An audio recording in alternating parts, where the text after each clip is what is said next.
Hello, welcome to Establish, a youth ministry podcast hosted by AC UK. My name is Jake.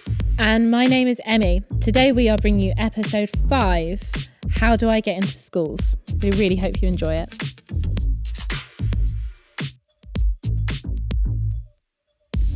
I'm really excited to have a special guest with us. He is a very, very good friend of mine. And we work together and we've been working together now for the past nearly 3 years. And we have the very own Aaron Rigby. Aaron heads up My Life, which is an initiative to get into schools for Youth for Christ. He's going to explain that to us. He represents that. He's the My Life champion for Youth for Christ, up and down the country, getting into schools, making connections with head teachers. He's also a centre director for Youth for Christ as well. So Aaron, tell us a little bit about yourself. Thanks for coming on the episode. Tell us a bit about what you do. Yeah, thank you, Jake. What a great introduction. Yeah, so my name's Aaron. So I'm a centre director. So that basically means across Dorset, just looking after the Youth for Christ and school ministries and mission, but also work for National. On a national lead, I obviously in My Life, which is a course that's designed really to reach youngsters at risk of disengaging. So we've got 7 courses in total that range from anything from World of Work, which is about youngsters that might not know about what they want to do next when they think about leaving school, right through to independent living. So young people that are really thinking about maybe in the care system that might need the skills about how do I look after myself when I leave the care system and think about rent and so on.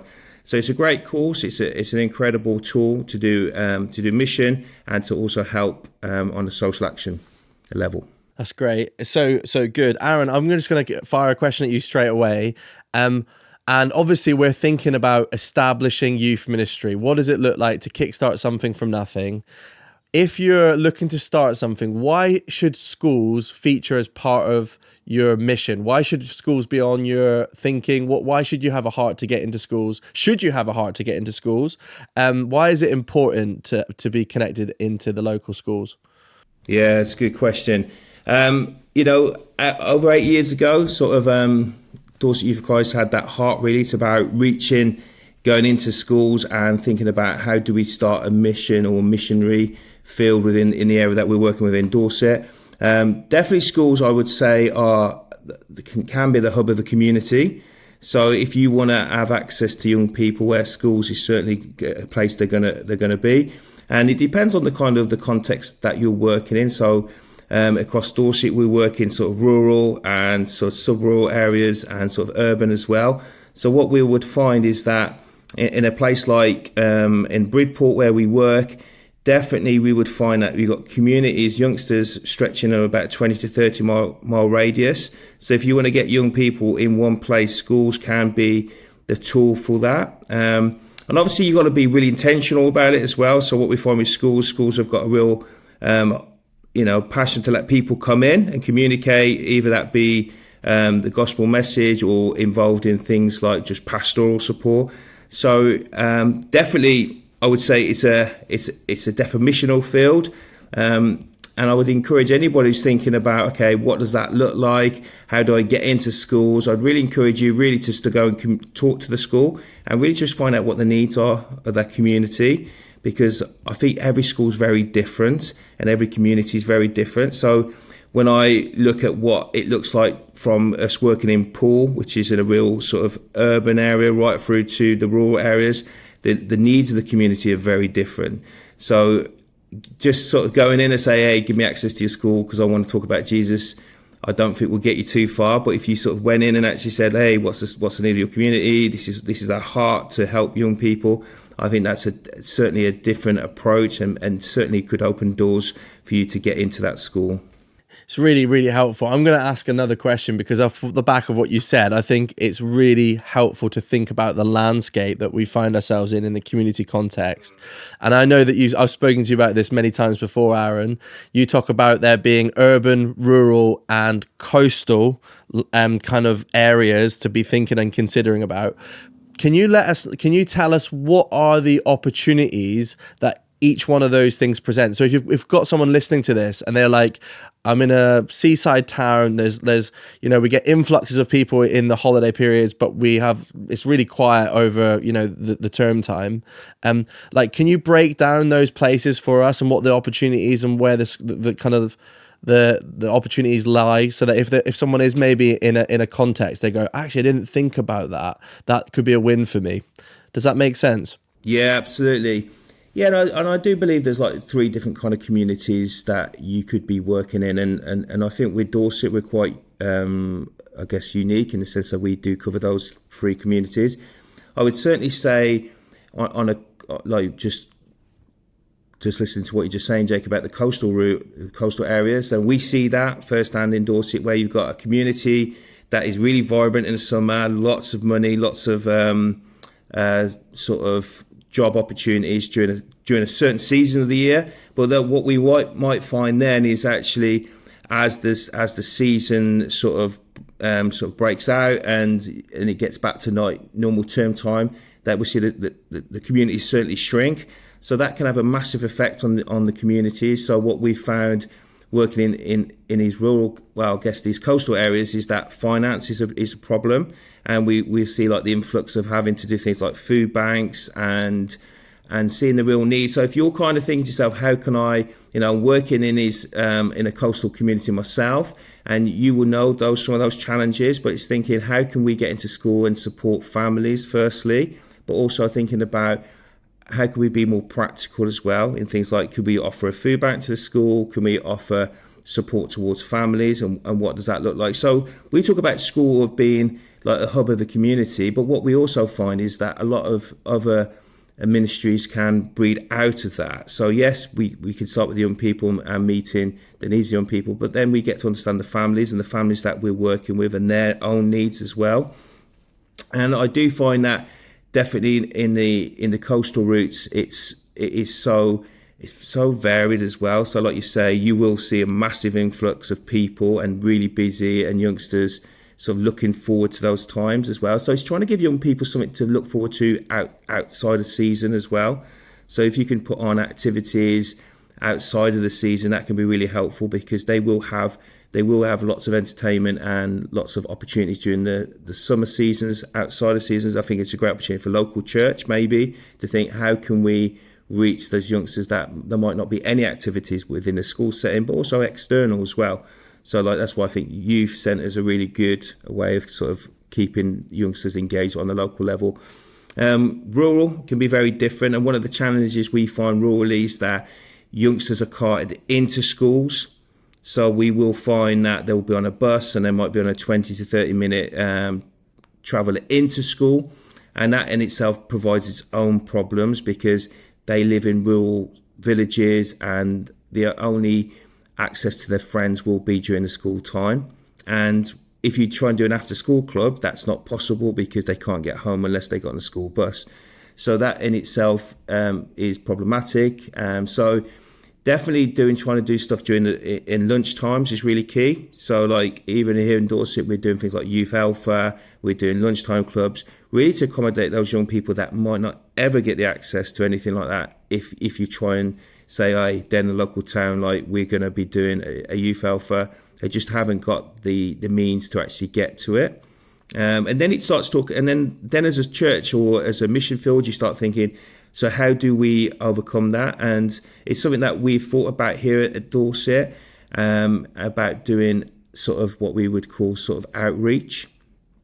And what would that look like to do outreach? And I know some centres across the UK have got like vans where they've kind of made them like a mobile youth centre, which means it can reach those communities. So when you're doing the stuff in the school and you're building those relationships with those youngsters, and you get to understand how isolating it can be in a rural context, it's like, how can we reach those young people in an effective way? And I do think having the means of like a van or would certainly help within that ministry. And then urban is totally, again, is a different minefield. It tends to be close-knit communities, close at hand, but again, lots going on. But there's also other issues that arise. Then you will see like an influx in things like knife crimes. You'll see an influx in like antisocial behaviour. But you will see lots of organisations working in really close proximity, and as an organisation in a church, especially going into schools, is finding out who's working there, how can you best complement each other, and how can you sort of build team, because I think you will find bigger schools and bit larger communities in those areas. Hope that makes sense, Jake. Yeah. That's a great breakdown as well. And what I wanted to touch upon as well is that you were saying that the schools are a hub of the community. And I think it's such an interesting point to make, that often, especially if we're talking about a church setting, often that's not the case. That's not how we would view a school. It isn't. It's really like you almost totally disassociate yourself from that. And I guess like a question that I have is, and you touched upon it in your first question, in your first answer as well. But when we're approaching a school, how can you talk to a school and actually say what it is that you can offer? If we're thinking of some church settings that literally have never been into schools before, how can you get into a mindset of going, this is what we can offer, this is how we want to serve the community and all of these young people as well? So it's kind of having that start off, foundation, I guess, that you're trying to create for yourself. Yeah, sure. And I think one thing to remember, you got to also remember why schools exist. So that would always be my sort of starting point with schools, is thinking actually they exist to educate young people, and that tends to be the community part of it. So they're there to educate young people. So when you kind of go in there, if you're kind of saying, oh, we want to come into your school, then it has to really fit into their kind of, I guess, their strategy. So it's really good to go. I mean, when I go into school, I normally try and meet with the head or like the pastoral lead, and really just trying to find out what is the needs of the school. So asking them directly, saying, hey, what's the needs of your school? And then based on that, seeing, can we offer them something? Like if it's saying like we're really struggling with mentors, or we're struggling with youngsters that are just disengaging, it's then saying, but we can offer you X, Y, and Z, rather than just saying, hey, let us in. We'd love to come and speak to young people. We'd love to come and do assemblies. I would find that schools would probably be really cautious about that, because sometimes a head teacher might be thinking, but my role is really to get kids or young people through GCSEs. So you need to make sure whatever you offer them, it kind of really fits in with their kind of the ethos of the school, and certainly the needs of the school. So I would always say to school, it's good to do like a needs analysis. So just really working through, how can we best serve you? So that's kind of my approach would be, we want to serve you. We want to serve you well. Let us know where the needs are and if we can help and support you. And then what we found, word of mouth, then hits where heads, there's a level of trust within that. So schools will trust you and to do more. So when we've kind of gone in, we've started as an organisation just to do a bit of mentoring, but then that has grown into pastoral work, and it's also grown into chaplaincy, and then it's grown into doing youth alphas, because as soon as a school can trust you, I think they will give you more opportunities. Yeah, I mean, it's kind of like a soundbite of that. It's so relationship focused, isn't it? With schools, that's predominantly how you can grow within schools work. It's saying, what is it that I can provide for you? Not what is it that we can get? What is like almost like the glory that we can get from being in this school, and this school, but actually the opposite way around. The mindset has to be so focused on what it is. How can we serve you? And relationally, how can I get it so you can trust me? And have that open relationship within that. And I love that, Aaron, about that, exactly what you're just saying, Emmy, and what you're saying, Aaron, about the landscape, because I feel like actually some schools that it's easier to get into than other schools, but what might happen is that there's lots of impact or input already happening within those schools.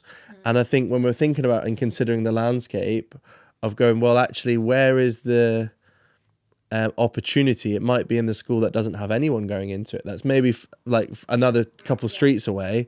And it might mean that we have to work harder at getting something set up and started, but it's worth it because actually there is no one else that's representing, representing the church, representing Christ in that space. And so one of the things I love that you do, Aaron, is you kind of like, you're going, well, we're asking the question, what are the needs? And also we're just working out, they might already have input within that school, but knowing that there's opportunity to still get in there, give a certain amount of time to it, but maybe work harder at the school that has more needs and is going, look, we're desperate, we'll take anything, and then going, okay, we can work in that space. And I loved as well the concept about urban and rural, that you've the difference of going, well, if I'm in a rural setting, maybe I need to think more thoroughly about my calendar and maybe having termly, monthly like events because it's harder for travel. But actually, if you're in an urban area, weekly events make sense because I can get the tube or I can catch a bus. So I love it in thinking about that and establishing youth ministry, thinking about the community context that you're in, doing a bit of research, asking the questions to the head teachers, like put in the time, and the preparation is important. It's really, really helpful, Aaron. Like, have you got some stories, like in terms of where you've just found like God do something significant and there's been impact where you didn't expect it in schools ministry? Yeah, absolutely. And I think as the longer you stay in school ministry, the more you see of that, definitely. And I would say we've just come off the back of a mission week in Dorset, and that's kind of been like 8 years in the making. So it's not, so us to do a mission week targeting, I think it was 7-8 schools, 6,000 young people we saw in a week. Sorry, mate, did you just say 6,000 young people that you connected with across the week? Yeah, 6,000 young people we saw. That's amazing. Like we cannot underestimate the impact that that's having. Yeah. That's incredible. Well, absolutely. But if I kind of said, okay, we want to do this mission week and we want to get into schools, but we had no relationship, I don't think it would have happened. Because the relationship was built and the foundations were built. It was the fact that they allowed us into schools to do mission, and we kind of advertised it as a mission week. And we've seen countless sort of testimonies of youngsters sort of engaging on social media with the Christian artists that we brought into school. More importantly, we've had testimonies from parents saying their youngsters were inspired, and we've even had teachers kind of feeding back to saying, if church was like this, we would come. so yeah, and I would definitely say, is it about numbers?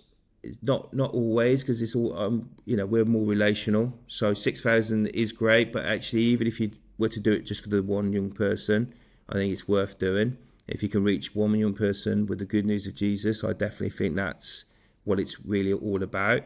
But what we found with doing a mission week like that, it's given us a bit of, currency within the school, because the school have given us access and said, look, we'd love you to do assemblies. We'd love you to be part of the RE sessions. We'd love you to bring music into the school and to kind of bring the gospel message in a way that they've probably never experienced before. So it was just slightly different. So that was really good. A few testimonies, like in Dorset, we do something called a School Life Pastoral Role. And the heart of the School Life Pastoral Role is really just to kind of being involved in all parts of the school life. So we don't want to say to schools, look, we just want to be part in RE, or we just want to do CU clubs. We want to be involved in lessons. We want to be involved in the pastoral support. And also, if parents need help or if teachers need support as well, we can be standing in that gap and also having those conversations. And early on in this, well, not this year, but back in 2024, I had a really incredible encounter with when a head teacher came to me and she said, Aaron, we would love you to go and speak to a young person because he's got a few questions about life after death. And she said, we thought, as you're the School Life pastor, that would certainly fit you. And I said, absolutely, that's fine. To make because this young person's got questions about life after death, we want to also bring in the atheist science teachers as well, because we think that person could also add value to the conversation. And she said, are you okay with that? And I said, absolutely, not a problem. So I went into a science lab, was introduced to a science teacher and introduced to the young person, and I was able to talk about Youth for Christ and what we do in the school and actual my role. And a young person said, Aaron, that's fantastic. He said, last week, Jesus was standing in my room. And I said, okay, it's kind of not what I expected, but we can go with that. And he said to me, Aaron, do you think that's a little bit weird? And I said, okay, not really, but I started to explain to him a little bit about like Saul on the road to Damascus and how he encountered Jesus, and really just talked to him about how some people across history that has happened to. People encounter Jesus even today. And he was like kind of going with it. The science teacher at this point hadn't said anything. She was just looking, and she's just sort of just watching what the conversation, where it was kind of going. And at the end of the conversation, he said to me, he had a few questions about life after death, which we kind of talked about. We talked about kind of what heaven looks like potentially, and about why people go to heaven. And he said to me, Aaron, would you pray for me? And I said, I think that's okay. And I said to the science teacher, can I pray for him? And she said, yeah, that's fine, because he's asked to be prayed for. So I prayed for this youngster. And at the end of the prayer, he said, Aaron, can I pray? And I said, yeah, absolutely. And he said to the science teacher, do you want to pray as well? And the science teacher said, no, I won't pray, but what I will do is say amen to your prayer. And so anyway, then he said to me, how do I pray? And we talked about the Lord's Prayer, and just said, but, God's He's a loving Father, and all he just wants you to do is just communicate and have a conversation with him.